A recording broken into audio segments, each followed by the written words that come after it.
আজকে পশ্চিমবঙ্গের সুন্দরবন অঞ্চল অর্থাৎ মূলত যেটা আমাদের যে বদ্বীপ অংশ সেটা সম্বন্ধে একটু জানবো আমরা। আমাদের পশ্চিমবঙ্গে তো বিভিন্ন ভূপ্রাকৃতিক বিভাগ আছে, কিন্তু সবকটি ভূপ্রাকৃতিক বিভাগ আমরা এখনও শুরু করিনি। তার মধ্যে অন্যতম একটি গুরুত্বপূর্ণ বিভাগ হচ্ছে, আমরা জানি যে ভূমিরূপকে যদি খুব বড়োভাবে ভাগ করা যায় তাহলে পর্বত, মালভূমি এবং সমভূমিতে ভাগ করা যায়। এবারে পর্বত, মালভূমি এবং সমভূমির মধ্যে সমভূমির যে অংশটি আছে তার একটি খুব গুরুত্বপূর্ণ অংশ হচ্ছে আমাদের বদ্বীপ সমভূমি অঞ্চল। এই যে পোর্শনটা পয়েন্ট করছি আমি, টোটালটাই হচ্ছে আমাদের বদ্বীপ সমভূমি অঞ্চল। এবারে বদ্বীপ গঠন হয় কোথায় সেটা একটু আমরা দেখে নেব সবার আগে। দেখো, এখানে তোমরা লক্ষ্য করছো যে লোকেশন অফ সুন্দরবনস বা সুন্দরবনের অবস্থান সম্বন্ধে একটা স্লাইড এখানে দেখানো আছে। প্রশ্নটা হচ্ছে, সুন্দরবনে কি একমাত্র অংশ যেটা হচ্ছে মানে যেটাকে আমরা বদ্বীপ বলে উল্লেখ করতে পারি? না, এই কনসেপ্টটা আমাদের মাথায় রাখতে হবে যে বদ্বীপ গঠন কোথায় হয়। গতকাল বদ্বীপ সম্বন্ধে বলতে গিয়ে তিনটে ভাগে ভাগ করেছিলাম। মুখে উল্লেখ করেছিলাম মৃত বদ্বীপ, পরিণত বদ্বীপ, সক্রিয় বদ্বীপ। এটা খেয়াল করো, এটা ভারতবর্ষের ম্যাপ। ভারতবর্ষ থেকে আমরা পশ্চিমবঙ্গ দেখিয়েছি, পশ্চিমবঙ্গ থেকে পশ্চিমবঙ্গের এই যে দক্ষিণ দিকের যে অংশ, এইটাকে দেখানো হয়েছে পার্টিকুলারলি সুন্দরবনের জন্য, আর তারপরে এটা বড় করে দেখানো আছে। বেসিক্যালি বদ্বীপ গঠিত হয় হচ্ছে নদী যখন সমুদ্রে এসে পড়ে তখন কি হয়, নদী তার ক্ষয় করা এবং ক্ষয়জাত পদার্থ যেগুলো সে বহন করে আনে সেগুলো সে ঠিক সমুদ্রের মুখে সঞ্চয় করে, এবং সঞ্চয় করে মাত্রাহীন আকৃতির একটি ভূমিরূপ সে গঠন করে, যাকে আমরা বলে থাকি বদ্বীপ। সবসময় যে মাত্রাহীন আকৃতি হয় তা নয়, তবে যেহেতু বদ্বীপ নামটি হেরোডোটাস, তোমরা শুনেছ নিশ্চয়ই, গ্রিক দার্শনিক তথা একজন স্কলার, যিনি এই নামটি প্রথম দেন, তো গ্রিক অক্ষর একটা ত্রিভুজ আকৃতির মতন, সেই গ্রিক অক্ষর ত্রিভুজ আকৃতির মতন দেখতে ছিল নীল নদের যে বদ্বীপটি ছিল সেটি, সেই গ্রিক অক্ষর ডেল্টা, যেটা বাংলার মাত্রাহীন আমরা বলতে পারি, সেরকম আকৃতির একটি ভূমিরূপকে তিনি বদ্বীপ হিসেবে আখ্যা দেন। তিনি তো আর বদ্বীপ বলেন না বাংলায়, তিনি বলেন ডেল্টা, যেহেতু তিনি মিল পান ওই গ্রিক অক্ষরটির সাথে। তো বেসিক্যালি এরকমই একটি অংশ যেখানে নদী অনেকগুলো ভাগে ভাগ হয়। এটা একটা স্যাটেলাইট ইমেজ, যদি ভালো করে খেয়াল করো লক্ষ্য করবে নদী নিজে কিন্তু, ধরো এটা আমাদের মূল ভূখণ্ডের অংশ, যেটা ওপরের পোর্শনটা যে গাঢ় কালারটা, এটা হচ্ছে এখানে সঞ্চয় হয়েছে সমুদ্র, এটা অগভীর অংশ, গভীর অংশ, এবং এটা স্যাটেলাইট ইমেজ থেকে আমরা বুঝতে পারছি যে নদী আসছে, এসে যেহেতু একদম মোহনায় বা নদীর মুখের সামনে এসে প্রচুর পরিমাণে সঞ্চয় করছে, ফলে নদী নিজেই আর এগোতে পারছে না বলে সে নিজেকে নিজে অনেকগুলো শাখায় ঠেলে ঠেলে ভাগ করে ফেলছে, এবং এর ফলে সে যেটা সৃষ্টি করছে সেটা হচ্ছে মানে একটি ভূমিরূপ, যাকে আমরা বলছি হচ্ছে বদ্বীপ। এবং এই বদ্বীপে আমরা যে ধরনের মানে নদী প্যাটার্ন দেখতে পাই সেটা হলো বিনুনি আকৃতির প্যাটার্ন। অর্থাৎ যেরকমভাবে জানি যে চুলের যে বিনুনি, তার যেরকম অনেকগুলো ভাগ থাকে, তারপর আমরা সেটাকে একটা প্রপার বিনুনি করি, ঠিক সেভাবে দেখো বিনুনি আকৃতির প্যাটার্ন ডেভেলপ করেছে। এবারে সুন্দরবনটা এখানে দেখিয়ে রাখলাম কারণ বদ্বীপের পোর্শনের বলতে গেলে এই যে ম্যাপটা যদি আমরা খেয়াল করি, এখানে তিনটে শব্দ পাবে, একটা মরিবান্ড, একটা ম্যাচিওর, একটা হচ্ছে টাইডালি অ্যাক্টিভ ডেল্টা তো বদ্বীপ বলেই দিলাম। আমাদের এই গঙ্গা ব্রহ্মপুত্র বদ্বীপের ক্ষেত্রে মাথায় রাখতে হবে গঙ্গা নিজে অ্যাক্টিভ পার্ট, অর্থাৎ ভাগীরথী হুগলি নিজে একটা অ্যাক্টিভ ভূমিকা পালন করেছে বদ্বীপ গঠনে।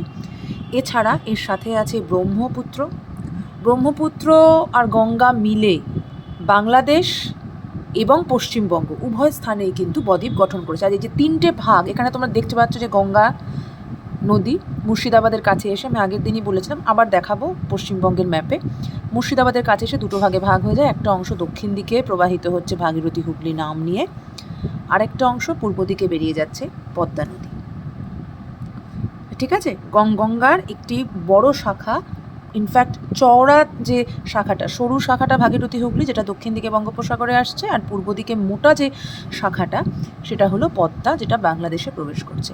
এবার তোমাদের কালকে যদি তোমরা ওয়েস্ট বেঙ্গলের যে ভিডিওটা যেটা ছিল, যেটা আমি তোমাদের দিয়েছিলাম, সেখানে খুব পরিষ্কার করে উল্লেখ করেছি যে বদ্বীপ একমাত্র গঠন সেখানেই হবে যেখানে নদী শাখায় ভাগ হয়েছে। শাখায় ভাগ দুটো জায়গায় হয়, আমি তোমাদের বলেছিলাম, একটা হচ্ছে পর্বতের পাদদেশীয় অংশে, আর একটা হচ্ছে সমুদ্রের একদম মুখে এসে, সমুদ্র বা হ্রদের মুখে এসে, এক্ষেত্রে সমুদ্রের মুখে এসে। তো প্রশ্ন হচ্ছে, আমি আগে কালকে উল্লেখ করেছি, বারবার আমি রিপিট করছি, আগের ভিডিওটাকে দেখবে, যে এখানে এসে শাখা ভাগ হচ্ছে এর অর্থ কী? তার মানে ডেফিনেটলি এই অবধি সমুদ্র ছিল। তার মানে এই অংশটা যেখানে মরিবাঁধ লেখা আছে সেটা হচ্ছে মৃত বদ্বীপ বা পুরাতন বদ্বীপ, যেখানে এই মুহূর্তে বদ্বীপ গঠন কার্য শেষ, চিরতরের মতন। পরিণত বদ্বীপ, এই অংশতে বদ্বীপ গঠন কার্য সবে সবে শেষ হয়েছে। আর একদম লাস্ট পোর্শন দেখো লেখা আছে টাইডালি অ্যাক্টিভ ডেল্টা। ডেল্টা মানে হলো বদ্বীপ, অ্যাক্টিভ মানে সক্রিয়, আর দেখো টাইট কথাটার অর্থ কি? জোয়ার। তাহলে জোয়ারের দ্বারা মূলত সৃষ্ট হয়েছে এবং এখানে বদ্বীপ গঠন কার্য এখনও সক্রিয়। এইবারে বড় ম্যাপে আমি আসবো, সেখান থেকে আমরা আরও ডিটেলে ভালো করে বুঝতে পারবো। এই ম্যাপটিতে দেখো, তোমাদের এক্ষুনি উল্লেখ করেছিলাম যে মুর্শিদাবাদের ধুলিয়ানের কাছ থেকে গঙ্গা দুটো ভাগে ভাগ হয়েছে, একটা দক্ষিণ পোর্শনে চলে গেছে ভাগীরথী হুগলি নাম নিয়ে, আর একটা পূর্ব দিকে বাংলাদেশের দিকে প্রবাহিত হয়েছে। এবারে সেই অনুযায়ী আমরা আমাদের এখানে যে বদ্বীপ অংশটা সেটা সম্বন্ধে একটুখানি দেখে নেব। আমাদের যে ভাগীরথী হুগলির যে বদ্বীপ, খেয়াল করো বদ্বীপের শেপটা, আগে কিছুক্ষণ আগে আমি উল্লেখ করলাম যে ডেল্টা বা গ্রিক অক্ষর ডেল্টার মতন শেপ হবে সবসময়, কিন্তু ওই তোমার এই ট্রায়াঙ্গুলার ডেল্টা বা ত্রিভুজাকৃতির ডেল্টা বা মাত্রাহীন বয়ের মতন হবে না, অনেক রকম শেপ হতে পারে। যেমন আমাদের এটাকে আমরা বলে থাকি আর্কওয়েট ডেল্টা, আর্কের মতন, বৃত্তচাপের মতন, খেয়াল করো বৃত্তচাপের মতন। বা ধনুকের ছিলাটা যেদিকে থাকে তার উল্টো দিকে এরকম একটা ব্যাপার থাকে না, এরকম আর্ক শেপড, তা সেটা হচ্ছে সেই আর্ক শেপ ডেল্টা। তা এবারে গঙ্গা এবং ব্রহ্মপুত্র আমি বলেছি উভয়েরই এখানে গুরুত্বপূর্ণ ভূমিকা আছে। তো প্রফেসর বাগচি 1944 সালে তিনি কিন্তু প্রথম যিনি আমাদের এই যে বদ্বীপটা, যেটা আমাদের পশ্চিমবঙ্গ তথা বাংলাদেশে আছে, আমরা আমাদের সিলেবাসে পশ্চিমবঙ্গ আছে তাই পশ্চিমবঙ্গের বাইরে আমরা যাবো না, মাঝে মাঝে হয়তো বাংলাদেশের রেফারেন্স দেবো, কিন্তু মাথায় রাখবে পুরো যে গঙ্গা ব্রহ্মপুত্র বদ্বীপ, যেটা কিনা পশ্চিমবঙ্গের একটি অংশ, তার একটি সিংহভাগ অঞ্চল কিন্তু বাংলাদেশের মধ্যে উপস্থিত। কাজেই মাঝে মাঝে হয়তো আমাদের রেফারেন্সে বাংলাদেশও চলে আসতে পারে। এবার দেখো মৃত বদ্বীপ এই পোর্শনটা কোন কোন জেলার মধ্যে আছে, তোমাদের কাছে যদি ম্যাপ থাকে তোমরা ম্যাপের সাথে মিলিয়ে নেবে, জেলার যে ম্যাপটা সেখানে মিলিয়ে নেবে। মূলত মুর্শিদাবাদ, নদিয়া, এই দুটো জেলা পশ্চিমবঙ্গে। এছাড়া তুমি যদি জানতে চাও তাহলে আমি রেফার করব যে বাংলাদেশের কুষ্টিয়া, পাবনা, যশোরের উত্তর পূর্ব দিক, এগুলোও আছে। ঠিক আছে, মানে মূলত মনে রাখতে হবে যে গঙ্গা ব্রহ্মপুত্র বদ্বীপ যেটা টোটালটা, সুন্দরবন কিন্তু না, সুন্দরবন সক্রিয় বদ্বীপ, আবারও বলছি লাস্ট পড়বো ওটা, পুরোটাই বদ্বীপ। আমি বলেছিলাম এই অবধি সমুদ্র ছিল, ওই জন্য ভাগ হয়েছিল। তার মানে নদী সঞ্চয় করতো এখানে, করতে করতে করতে করতে আজকে গঙ্গা ব্রহ্মপুত্র বদ্বীপ এই অবধি এসে পৌঁছে গেছে, এখানে বদ্বীপ গঠন কার্য সমাপ্ত। তাই এটাকে বলছি মৃত বা মরিবান ডেল্টা, এই যে নীল রঙের যে অংশটা যেটা দেখানো আছে। তাহলে আমাদের এখানে মুর্শিদাবাদ আর নদিয়া ডিস্ট্রিক্ট আছে, বোঝাই যাচ্ছে যে এখানকার নদীগুলো, যেহেতু বললাম বদ্বীপ গঠন কার্য বন্ধ, মানে এখানে যে নদীগুলো আছে বদ্বীপ গঠন করতে গেলে মূলত করতে হবে কি, নদীকে মোহনায় কাছে এসে সঞ্চয় করতে হবে। তো নদী যদি সঞ্চয় করা বন্ধ করে দেয়, নদী যদি সঞ্চয় করা বন্ধ করে দেয়, তো সেক্ষেত্রে তো বদ্বীপ গঠন কার্যটা ব্যাহত হবে। তার মানে বোঝা যাচ্ছে যে এখানে যে নদীগুলো প্রবাহিত হতো তারা এখন আর সঞ্চয় কার্য করে না, কারণ সঞ্চয় করতে গেলে তো নদীকে উল্টো দিক মানে উত্তর দিক থেকে যে সমস্ত নদীগুলো এখানে আছে তাদের উত্তর দিক থেকে তাদের যে জলের যে উৎসটা ছিল সেখান থেকে তারা আর জলও পাচ্ছে না, জল পাচ্ছে না বলে তারা ক্ষয়ও করতে পারছে না, ক্ষয় করতে পারছে না বলে তারা কোনো কিছু বহন করে তারা সঞ্চয়ও করছে না। এখানকার নদীগুলো তার মানে অলমোস্ট মৃত নদী বা ক্ষয়িষ্ণু নদী। এখানে আমরা পাবো প্রচুর অশ্বক্ষুরাকৃতি হ্রদ, বা ধরো মূল নদী থেকে বিচ্ছিন্ন হয়ে পড়ে রয়েছে এমন কিছু নদীর অংশ, অশ্বক্ষুরাকৃতি হ্রদ বা ইত্যাদি যদি দেখতে চাও একটু দেখে নাও। এই যে দেখো মূল নদী থেকে বিচ্ছিন্ন হয়ে গেছে ক্ষয় এবং সঞ্চয়ের ফলে এই সম্বন্ধে ডিটেলসে আমরা পরে আসবো, এই মুহূর্তে এটা আমাদের প্রায়োরিটি নয়। কাজে যেটা বলার সেটা একটু বলে দিই। তাহলে এরকমভাবে আঁকাবাঁকাভাবে যাবে গতিপথ, মিয়ান্ডার। তারপর দেখা যায় মিয়ান্ডারের যে দুটি বাহু তারা যুক্ত হয়ে যাচ্ছে যথারীতি, এক পাড়ের ক্ষয় আর এক পাড়ের সঞ্চয়ের ফলে, এবং একটা সময়ের পর দেখা যাচ্ছে মূল নদী থেকে বিচ্ছিন্ন হয়ে যাচ্ছে। অর্থাৎ ফলে এই যে ঘোড়ার খুরের মতন বা অনেক সময় আমরা বলে থাকি অক্স বলে, যেটা এখানে তোমার লেখা আছে, অর্থাৎ ষাঁড়ের মাথার যে শিংয়ের মতন অনেকটা এরকম ধরনের স্ট্রাকচার ওয়াইজ আমরা ভূমিরূপ পাই। বোঝা যাচ্ছে মূল নদী থেকে বিচ্ছিন্ন হওয়ার কারণে এখানে জল পড়ে থাকবে, আর কিছু থাকবে না। এখানে জল থাকবে ভেতরে, মূল নদী আলাদা হয়ে বেরিয়ে যাবে, এখানে জল পড়ে থাকবে। তাহলে বোঝা যাচ্ছে এই যে মৃত বদ্বীপের কথা আমরা উল্লেখ করলাম, সেখানেও কিন্তু এরকম ধরনের মূল নদী থেকে বিচ্ছিন্ন হওয়া এরকম ধরনের বেশ কিছু অংশ আমরা পাবো, এবং যার ফলে আমরা দেখব এখানে অগভীর কিছু জলভাগ, যেমন ধরো বিল, তারপরে বললাম যে বাওর, এ ধরনের কিন্তু ডেভেলপ করতে পারে। এগুলো বেসিক্যালি তাহলে বোঝাই যাচ্ছে মূল নদী থেকে বিচ্ছিন্ন মানে একেবারে আলাদা হয়ে যাচ্ছে, ঠিক আছে। এখানে যে একটা জিনিস দেখো, এখানে যেহেতু জলের যোগানটা কমে যাবে আস্তে আস্তে, তা একটা সময়ের পরে এই ধরনের যে ভূমি রূপ যে গঠিত হলো তোমার, এগুলোতে একটা সময় আমরা দেখব যে এই ভূমিভাগ বা এই ভূমিভাগের মধ্যে যে নদীগুলো, যে ছোট বড় যে নদীগুলো আছে, নদী বলবো না, যে ছোট বড় যে স্ট্রিমসগুলো, যে পৃষ্ঠ প্রবাহগুলো থাকবে, কারণ বড় অবস্থাতে নদী নেই, মূল নদী বিচ্ছিন্ন, মূল নদী থেকে এরা সব বিচ্ছিন্ন হয়ে গেছে অনেকদিন আগেই। এরা একটা সময় পরে জলের অভাবে কি হবে, এরা পলি বালি ইত্যাদি দ্বারা পুরোপুরি চোকড হয়ে যাবে, একদম আটকে যাবে। এরপরে আর জল আর থাকবে না, কিছুই আর থাকবে না। খুব অল্প জল হয়তো বা ঘোরতর বর্ষাকালে এই সমস্ত ছোটোখাটো অংশগুলোতে আমরা দেখতে পাবো। তো যেহেতু এখানে নদী প্রায় মৃত, নদীগুলোই ক্ষয়িষ্ণু, নদীতেই জলের অভাব, ফলে এই অংশে যে ভূমিরূপ গঠিত হবে, যে বদ্বীপ গঠিত হবে, সেই বদ্বীপকে আমরা তাহলে বলবো মৃত বদ্বীপ অথবা পুরাতন বদ্বীপ বা মরিবান ডেল্টা। তার মানে হাইড্রোলজিক্যালি মূল জলভাগের সঙ্গে এই অংশের প্রত্যেকটি পৃষ্ঠপ্রবাহের বিচ্ছেদ ঘটে গেছে, এরা বিচ্ছিন্ন। এবং এখানে যে পলির ঘনত্ব পাবে এই সমস্ত অংশে, এইখানে পলির যে ঘনত্ব পাবে, ভীষণই ঘনত্ব বলবো না, যে গভীরতা পাবে, সেটা হচ্ছে খুবই কম, ধরে রাখো প্রায় 12,000 মিটার মাত্র। এখানকার গুরুত্বপূর্ণ নদীগুলোর মধ্যে আমরা পাবো জলঙ্গি, ভৈরব, চূর্ণী, ইছামতি, মাথাভাঙা ইত্যাদি, এরা সবাই এখানে আছে। এই নদীগুলো তার মানে বোঝাই যাচ্ছে ক্ষয়িষ্ণু। তা জলঙ্গিতে একসময় খুব বন্যা হতো, লোকে সেসব জলঙ্গির বন্যার গল্প করতো কোনো এককালে, সেই বন্যাও নেই, কিছুই নেই, কারণ জলঙ্গিতে জলই নেই, ঠিক আছে। আচ্ছা, এবারে আবার এটাও আমি এক্ষুনি উল্লেখ করলাম, কিন্তু ভয়ঙ্কর বৃষ্টিতে কিন্তু এগুলোতে আবার আমরা লক্ষ্য করতে পারি যে প্রচুর পরিমাণে জলে ভরে যেতে পারে, যেমন ইছামতিতে অনেক সময় কিন্তু বন্যা দেখা যায়। আচ্ছা, এরপরে ঠিক এর দক্ষিণ দিকের যে পোর্শনটা যেখানে লেখা আছে ম্যাচিওর ডেল্টা বা পরিণত ডেল্টা, আমরা সেখানে চলে আসবো। মূলত নদিয়া হরিণঘাটা অংশ, পুরো বনগাঁ, ব্যারাকপুর, বারাসাতের উত্তর দিকটা, বারাসাত এবং বসিরহাট তার উত্তর দিকটা, আচ্ছা নর্থ, এগুলো সব তোমার পড়ছে হচ্ছে দক্ষিণ 24 পরগনার ভেতরে। আমি যেটা বললাম যে বারাসাত আর বসিরহাটের উত্তর দিক, নর্থ 24 পরগনাসের ভেতরে। এছাড়া কলকাতা, আলিপুর, বারুইপুর সাব ডিভিশনের কিছু কিছু অংশ আমরা মোটামুটিভাবে পেয়ে যাচ্ছি হচ্ছে আমাদের ম্যাচিওর বা পরিণত বদ্বীপ অংশে।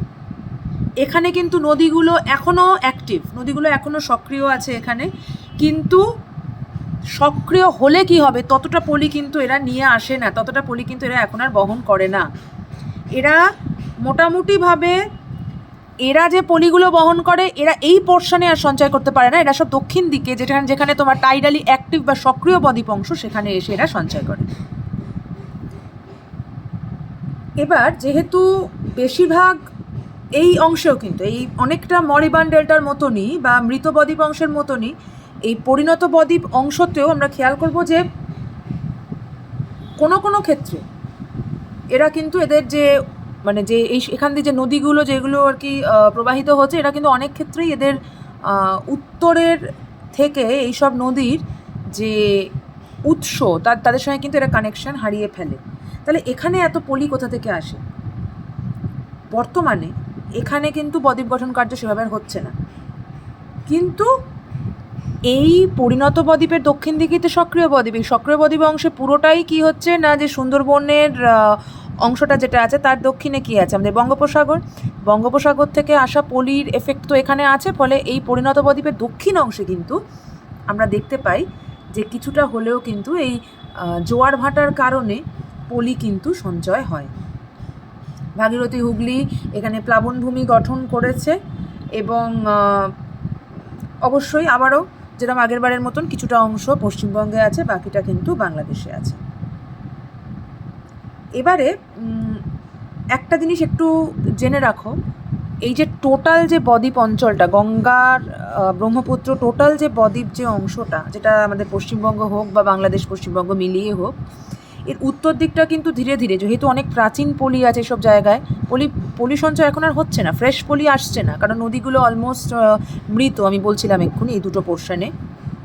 কিন্তু তা সত্ত্বেও যেহেতু পলি অনেক দিনের আগেকার, ফলে একটা প্রেশার তো আছে, ফলে এই অংশ কিন্তু ধীরে ধীরে বসছে। যদিও যেহেতু পলি, তাই বসার হারটা খুব স্লো। পলি তো খুব একটু থকথকে হয়, একটু জলজ ভাবটা তার মধ্যে বেশি থাকে, ফলে জল ধারণ ক্ষমতা বেশি থাকার কারণে এই অংশটা, এই বদ্বীপ অংশগুলো কিন্তু আস্তে আস্তে বসছে।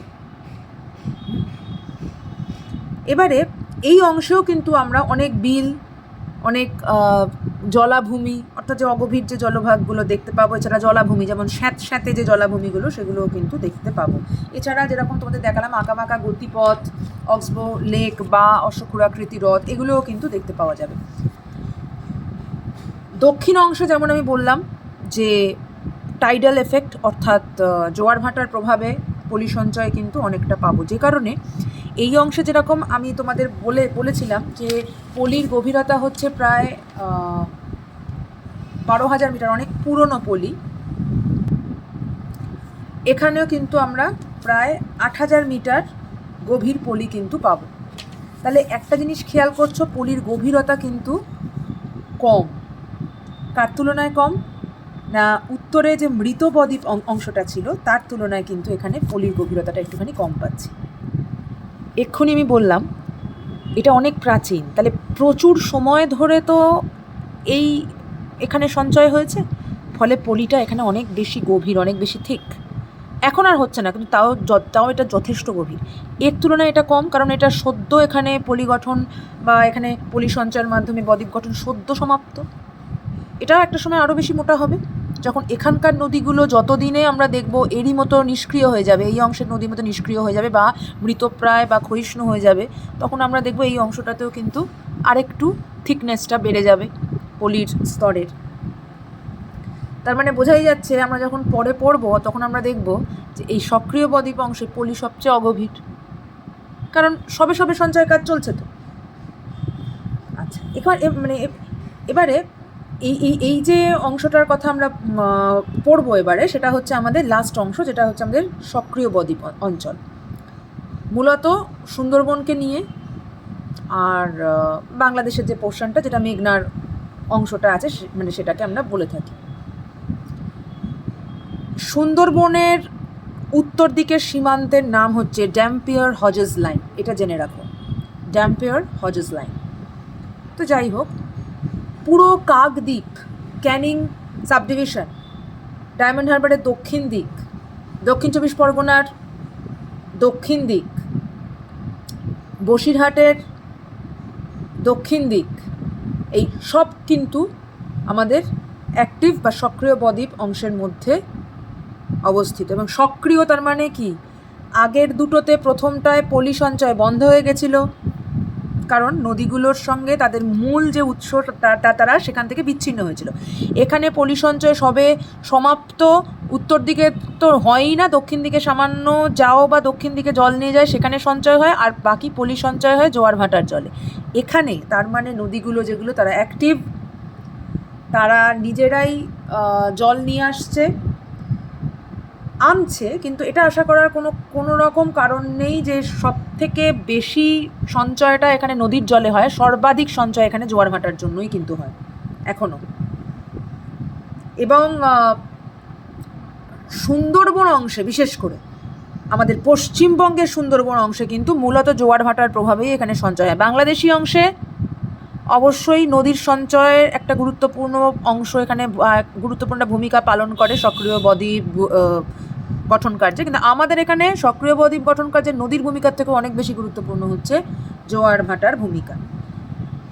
ঠিক আছে, এখানে বর্তমানে হুগলি আর মুড়িগঙ্গা বাদ দিয়ে বাকি যে নদীগুলো আছে, যেমন ধরো মাতলা, গোসাবা, হাড়িয়াভাঙা, ঠাকুরান, রাইমঙ্গল, মালঞ্চ ইত্যাদি ইত্যাদি অনেক নদীর নাম তোমরা পাবে বইতে, হয়তো এই পোর্শনে পাবে না কিন্তু নদ নদীর পোর্শনে পাবে। এগুলো সবই হচ্ছে জোয়ার ভাটার জলে পুষ্ট নদী।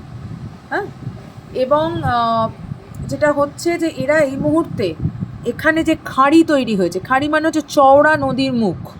চওড়া নদীর মুখে যেটা হয়, চওড়া নদীর মুখে মানে উজানের দিকে, মানে উল্টো দিকে আমরা কি জানি, জল প্রবাহিত হবে নদী যেদিক থেকে আসছে সেদিক থেকে সমুদ্রের দিকে, কিন্তু জোয়ার ভাটার সময় কি হয়, চওড়া নদী মোহনা অর্থাৎ খাঁড়ি যদি সৃষ্টি হয়ে থাকে, এখানে সৃষ্টি প্রচুর খাঁড়ি, সেখানে কি হয় জোয়ার ভাটার সময় উজানে বা ধরো তোমার বন্যার সময় উজানের দিকে অর্থাৎ উল্টো দিকে সমুদ্রের জল ঢুকে পড়ে নদীর ভেতরে, এবং যার ফলে নদীর দুই উপকূলকে প্লাবিত করে। এই জিনিসটা কিন্তু এখানে আছে, এটা কিন্তু একটা খারাপ এফেক্টও আছে, কারণ যেহেতু প্লাবিত করে তার ফলে কি হচ্ছে যে জমি জায়গাগুলো যেখানে মানুষ বসবাস করবে তারা ভীষণভাবে এফেক্টেড হবে। কিন্তু অ্যাট দ্য সেম টাইম আবারও এটা আমি উল্লেখ করছি যে যেহেতু জমি জায়গা এফেক্টেড হবে, অনেক সময় বাড়িঘরদরও, বিশেষ করে যারা একদম উপকূলবর্তী অংশে যারা বসবাস করে তাদের কিন্তু খুব সমস্যা হবে, তাদের কিন্তু বাড়িঘরদর ভেসে যেতে পারে, তাদের কৃষি জমি নষ্ট হতে পারে। তো কিন্তু এখানে একটা ব্যাপার আছে, যেহেতু পলিরও সঞ্চয় হচ্ছে, ফলে এখানে প্রচুর নতুন দ্বীপ ইত্যাদির কিন্তু সৃষ্টি হতে দেখা যায়। আবার তেমনই বহু দ্বীপ কিন্তু চিরকালের মতন জলের তলায় হারিয়ে যাচ্ছে, কারণ তোমরা জানো যে গ্লোবাল ওয়ার্মিংয়ের কারণে বা বিশ্ব উষ্ণায়নের কারণে কিন্তু জলতল বৃদ্ধি পাচ্ছে। বরফের গলনের ফলে বরফের যেটা জল, মানে বরফ যখন জলে পরিণত হচ্ছে, সেই জলটা কোথায় গিয়ে অ্যাডিশন হচ্ছে সমুদ্রে, সেই সমুদ্রের জল তো গোটা পৃথিবী জুড়ে ছড়াচ্ছে। ফলে উপকূলবর্তী অংশ, যার মধ্যে সুন্দরবনও একটি গুরুত্বপূর্ণ অংশ, সুন্দরবনেরও বেশ কিছু দ্বীপ তারা কিন্তু জলের তলাতে চলে যাচ্ছে বা একেবারে তারা জলের তলায় কিন্তু নিমজ্জিত হয়েছে। তো এগুলো কিন্তু আমরা দেখতেই পাবো।